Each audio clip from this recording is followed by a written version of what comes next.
কেন পরিবর্তন চাই আপনি বুঝতে পারছেন? আইকিউ সিটি মেডিকেল কলেজ দুর্গাপুরের সেই বোন উড়িষ্যার, তার দোষ কি ছিল? পশ্চিম বাংলাতে পড়াশোনা করার জন্য এসেছিল, পশ্চিম বাংলাতে উচ্চশিক্ষায় শিক্ষিত হয়ে ডাক্তার হওয়ার জন্য এসেছিল, বিকেলে বেলা সে টিফিন কেনার জন্য বেরিয়েছিল।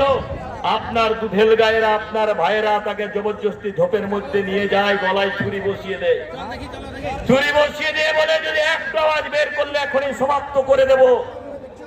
বারে বারে ধর্ষণ করে তারপরে কি করেছে? তাদেরকে বাঁচানোর জন্য আপনি উঠে পড়ে লেগেছিলেন।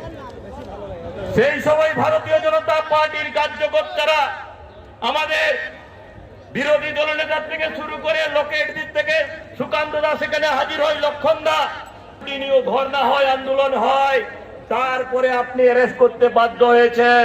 কিন্তু আপনার গভর্নমেন্ট এখনো ওদেরকে বাঁচানোর জন্য লেগে পড়ে আছে। আমি এখানে যে পুলিশ বন্ধুরা আছে, যারা এখানে ডিউটি করছেন, তাদের উদ্দেশ্য বলতে চাইছি, আপনারাও সাবধান হয়ে যান। আপনাদেরও বেশি দিন আর নেই।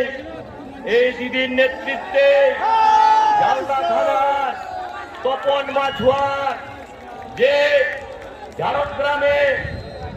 ঝাড়গ্রামের থানাতে ডিউটি করত, 7 তারিখ জানুয়ারি মাসের ডিউটি জয়েন করার পরে তার হদিস আর পাওয়া যায়নি। 2 মাস তার পরিবারকে না এসপি না ওখানের আইসি না কেউ দেখা সাক্ষাৎ করেছে, না এফআইআর নিয়েছে, সামান্য জিডি নিয়ে ছেড়ে দিয়েছে।